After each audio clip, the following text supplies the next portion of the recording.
समन्ता चक्रवालेषु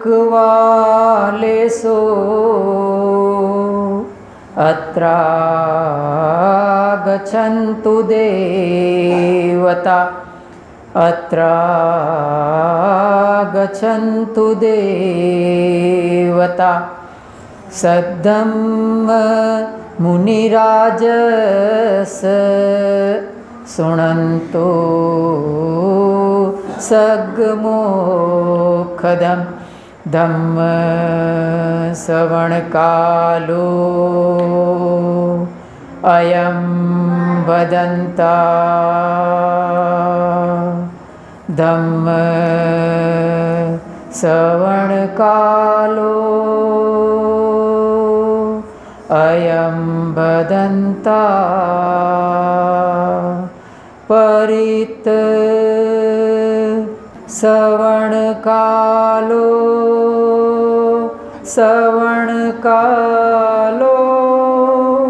अयं वदन्ता नमो तस्स भगवतो अरहतो सम्मा सम्बुद्धस्स To accelerate the wheel of Dhamma, subscribe the channel and press the bell icon. भगवतो अरहतो सम्मा सम्बुद्धस्स। विश्ववंदनीय महाकारुणिक भगवान तथागत सम्यक संबुद्ध के चरणों में तीवार अभिवादन। हमारे सबके आदर्श बोधिसत्व भारत रत्न डॉक्टर बाबा साहब भीमराव अंबेडकर और यहाँ उपस्थित आप सब श्रद्धावान उपासक एवं उपासिकाएं।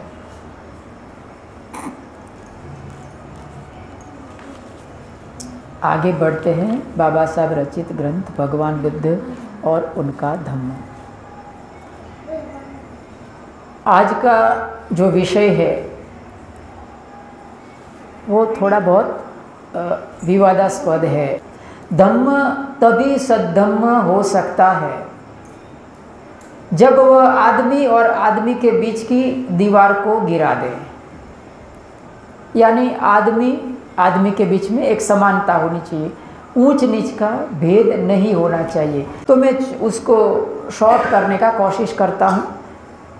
उन सब में एक ही बात लिखा है कि किस तरह से ऊंच नीच का भेद और वर्ण व्यवस्था थी, उसकी सबकी बात कहा गया है।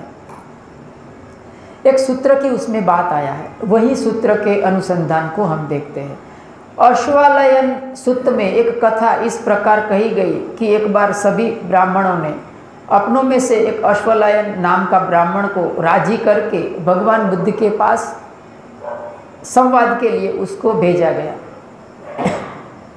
भगवान बुद्ध को वो अश्वालयन था, वो कहता है कि ब्राह्मणों की श्रेष्ठता का पक्ष भगवान बुद्ध के सामने रखता है। वो क्या कहता है? श्रवण गौतम, ब्राह्मणों का मत है कि ब्राह्मण ही ऊंचे वर्ग के हैं, शेष उनसे नीचे है। ब्राह्मण ही शुक्ल वर्ण के, शेष सब कृष्ण वर्ण के हैं।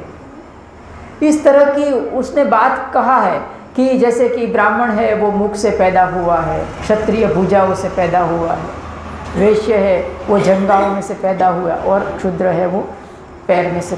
इस तरह की सब बातें की गई है उसमें।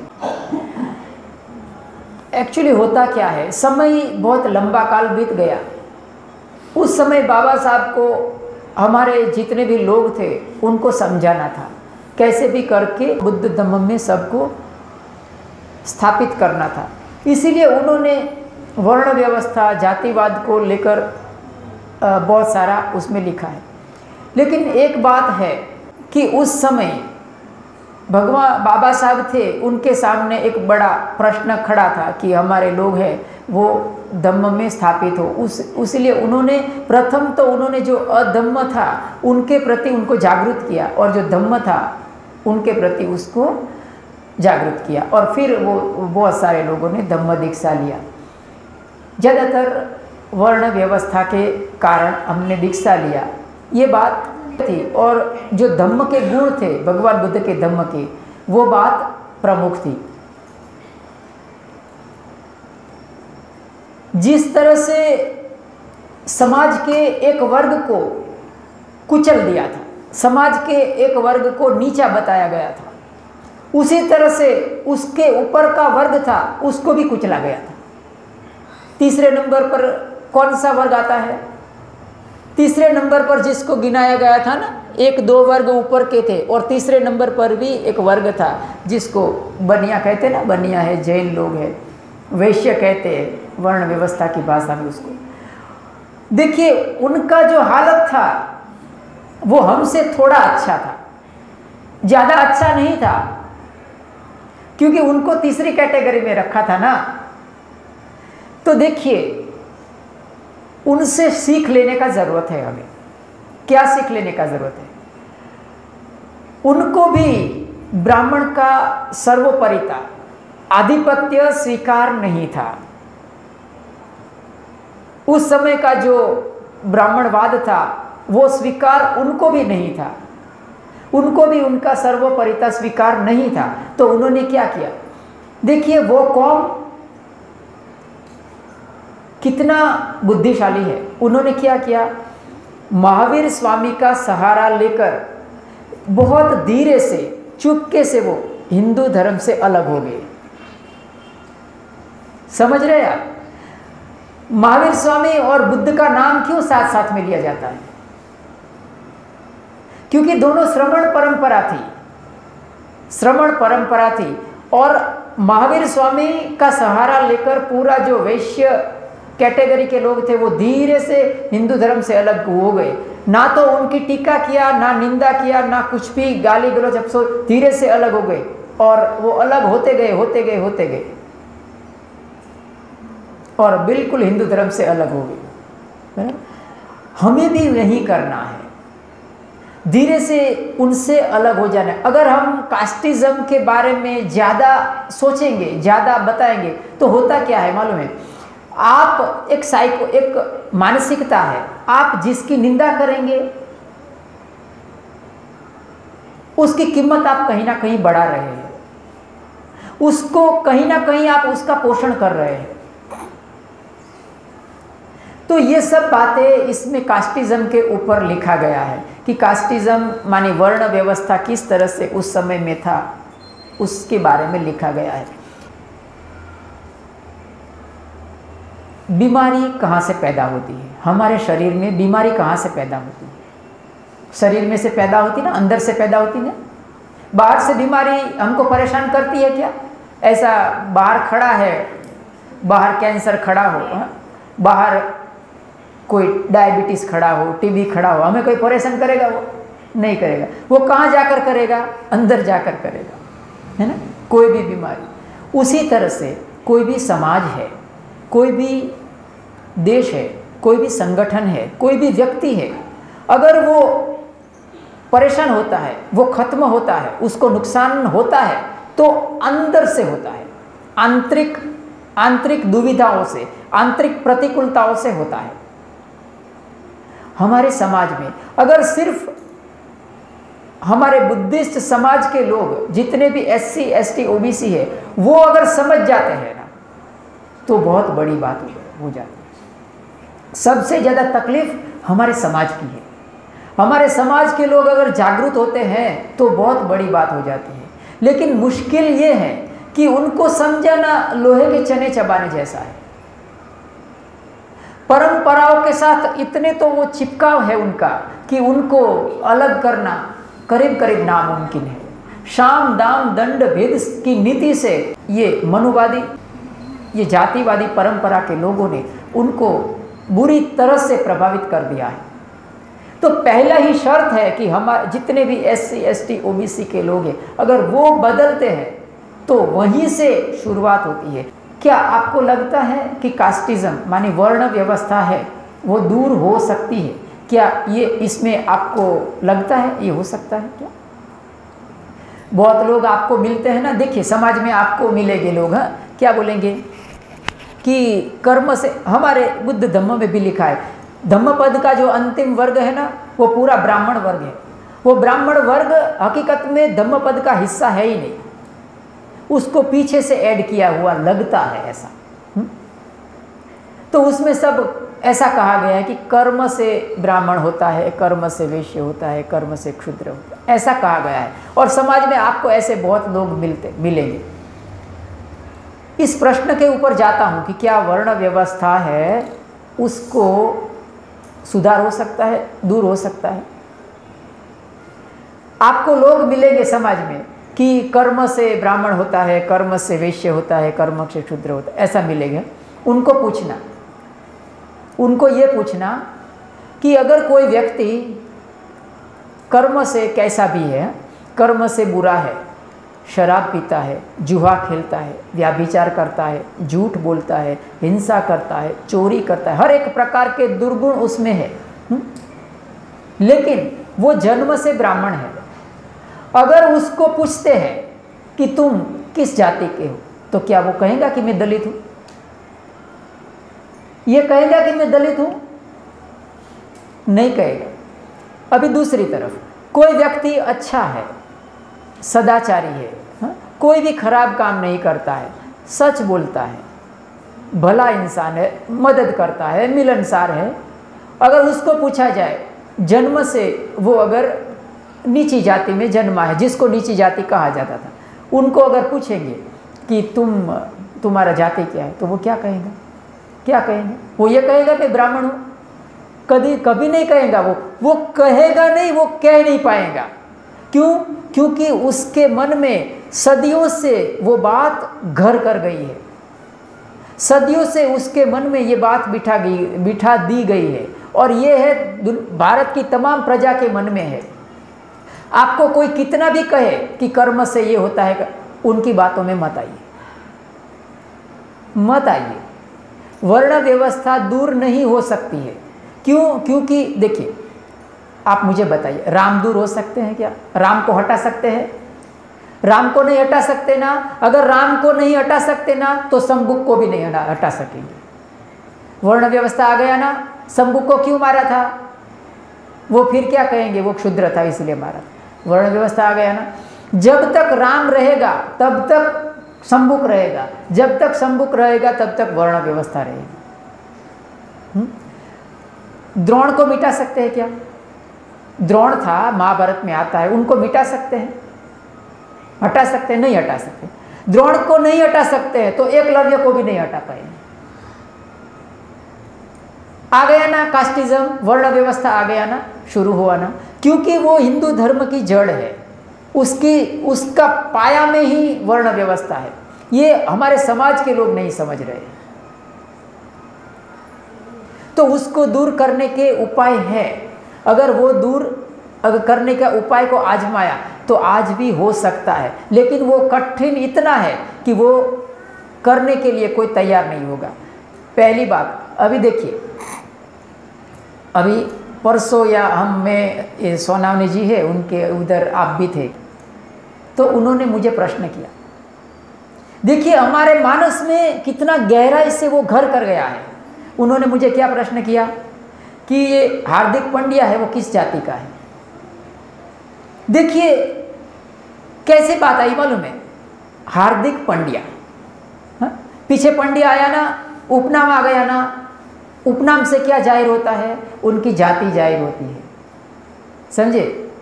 तो उपाय है, लेकिन कितना कठिन है। देखिए, अगर आज का जितने भी ये हमारी सामाजिक लीडर है, सोशल लीडर है, जितने भी पॉलिटिकल लीडर है बड़े, अगर वो चाहे कानूनी प्रावधान करके अगर उपनाम हटा सकते हैं, सबका उपनाम। भगवान बुद्ध के काल में सारीपुत्र कौन था? रूपसारी उनकी माता का नाम था।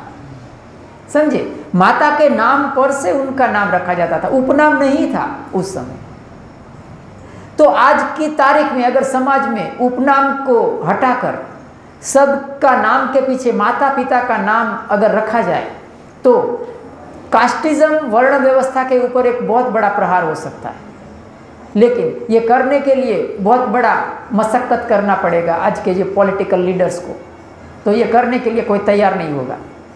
एक बात है। दूसरी बात आपको महत्वपूर्ण बताता हूं। बुद्ध धम्म से कुछ तो समझ लेने की जरूरत है उनको। उन्होंने वेद को क्या बताया मालूम है? वेद को बताया अपौरुषेय, उसमें कोई भी सुधार वधार नहीं हो सकता, कुछ भी बदलाहट नहीं हो सकती। और भगवान बुद्ध ने क्या कहा? खुदानो खुद कानी समूहंतु, मानी छोटे छोटे नियम है उनको आप बदल सकते हैं। देखिए भगवान बुद्ध का जो उनका नजरिया था वो कितना विस्तृत था। तो क्या होता है मालूम है? भगवान बुद्ध के चले जाने के बाद एक के बाद एक ऐसे 6 संगायन हो गए, 6 संगीतियाँ हो गई। संगीतिया का अर्थ क्या होता है? संगीतियों में जो भगवान बुद्ध का धम्म है ना, उसको सुधारा जाता है, उसका नवीनीकरण किया जाता है, उसका मरम्मत की जाती है, धम्म को बदला जाता है। तो क्या होता है कि उसमें कोई खराबी होगा, कोई दुर्रीतियाँ होगी, कुरीतियाँ होगी, तो उसको निकालकर धम्म का शुद्ध स्वरूप रजू किया जाता है। समझे? ये बात हिंदू धर्म में नहीं है। ये बात अगर हिंदू धर्म के जितने भी लीडर्स हैं वो अगर इस बात को, उसके बात के ऊपर अगर मंजूरी की मोहर लगाते हैं कि हिंदू धर्म का पूरा रिनोवेशन किया जाता है, करेक्शन किया जाता है, तो हो सकता है कि वर्ण व्यवस्था दूर हो। यह एक है। दूसरा है, देखिए आपको बाहर भी लगे, हम कोई बार तो क्या होता है मालूम है, हम समझते नहीं है। एक बात है आपको देखने को मिलेगा बाहर कि दलित शब्द हटा दिया जाएगा, है ना? सुना है ना कि दलित शब्द दूर कर देना चाहिए, दलित शब्द किसी को नहीं बोलना चाहिए। देखिए कितने चालाक लोग हैं। तुम जिसको दबा सकते हैं उसको दबा रहे हो, जिसको दबाना जरूरी है उसको नहीं दबा रहे हो। दबाना क्या जरूरी है? तुम ब्राह्मण शब्द हटा दो, हटा सकते हो क्या? तुम क्षत्रिय शब्द हटा दो, हटा सकते हो क्या? तुम वैश्य शब्द हटा दो, हटा सकते हो क्या? तुम वर्ण व्यवस्था शब्द हटा दो, हटा सकते हो क्या? उनके सामने नहीं देखते, दलित के सामने देखते, दलित शब्द के सामने देखते। दलित शब्द को हटाने की क्यों वो बात कर रहे हैं? क्योंकि दलित शब्द तुम्हारी एकता के लिए वो जिम्मेदार है। अगर वो ऐसे शब्द है वर्ण व्यवस्था के, क्षत्रिय है, ब्राह्मण है, वैश्य है, ये शब्द को अगर हटा देते हैं तो वर्ण व्यवस्था जो जातिवाद है उनके ऊपर एक बहुत बड़ा प्रहार हो सकता है। ये देखिए समय बदल गया। बाबा साहब का समय अलग था, आज का समय अलग। वे सिर्फ समस्या कभी खत्म होने वाली नहीं है। मैंने भी अनुभव किया है, आपने भी अनुभव, भविष्य में अनुभव हम करते रहे। और अंतिम बात है कि देखिए वो कहते हैं ना कि कास्टिज्म नहीं है। हाँ, अयोध्या का मंदिर बन रहा है ना, अयोध्या का मंदिर बन रहा है। अगर उनके दिल में कास्टिज्म नहीं है, वर्ण व्यवस्था नहीं है, तो जो अयोध्या का मंदिर बन रहा है उनका जो मुख्य पुजारी के रूप में क्या किसी दलित को बिठा सकते हैं? वो बिठाएंगे क्या? क्यों नहीं बिठा सकते हैं? अगर बुद्ध गया के बुद्धिस्ट मंदिर में अगर ब्राह्मण पुजारी रह सकता है, हाँ, तो अयोध्या में बुद्धिस्ट पुजारी क्यों नहीं हो सकता? समझने जैसा है ना। एक और बात है, आप क्या कहते हैं कि अंतर जातीय विवाह, क्या इससे कास्टिज्म के ऊपर कुछ प्रभाव पड़ सकता है? अंतर जातीय विवाह, आपने भी सुना होगा, मैंने भी सुना है कि अंतर जातीय विवाह करना चाहिए, बराबर। कोई लड़का है, लड़के मानी परिपक्व हो जाते हैं तो अंतर जातीय विवाह है उसको बढ़ावा देना चाहिए। क्या ये सही है कि गलत है?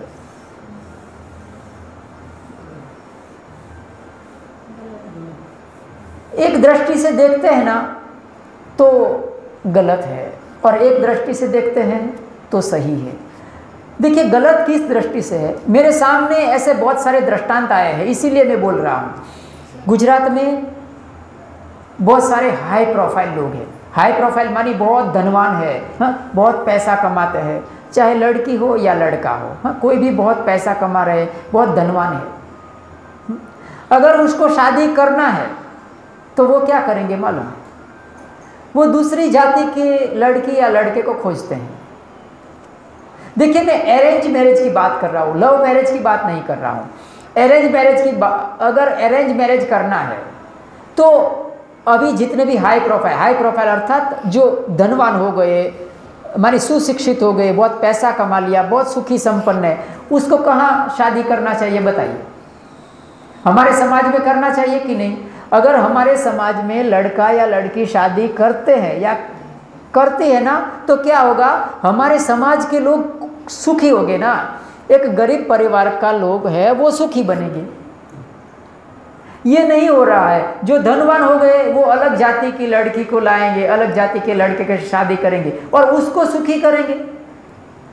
देखिए, फिर से मैं कहता हूँ, मैं अरेंज मैरिज की बात कर रहा हूँ, लव मैरिज की बात नहीं करता हूँ। कोई हो सकता है किसी को हो जाता है प्रेम संबंध, वो अलग बात है।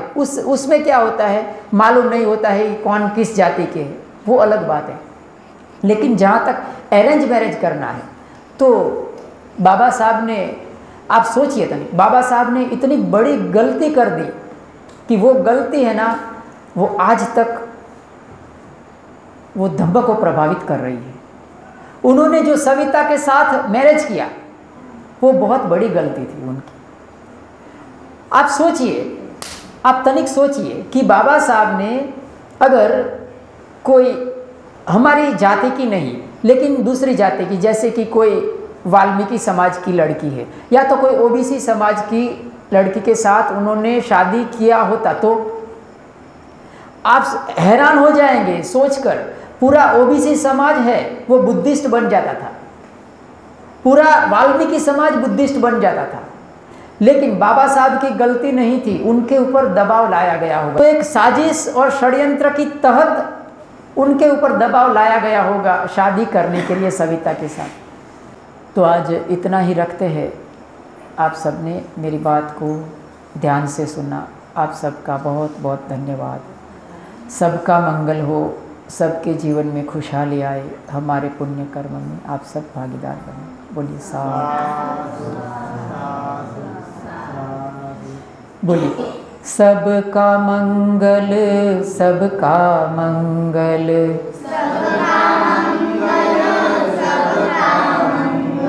सबका मंगल होय रे,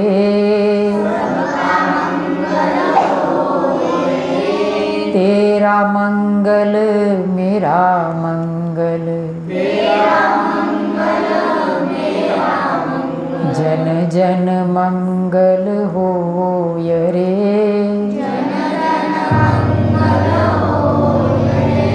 जन जन मंगल होय रे। To accelerate the wheel of Dhamma, subscribe the channel and press the bell icon.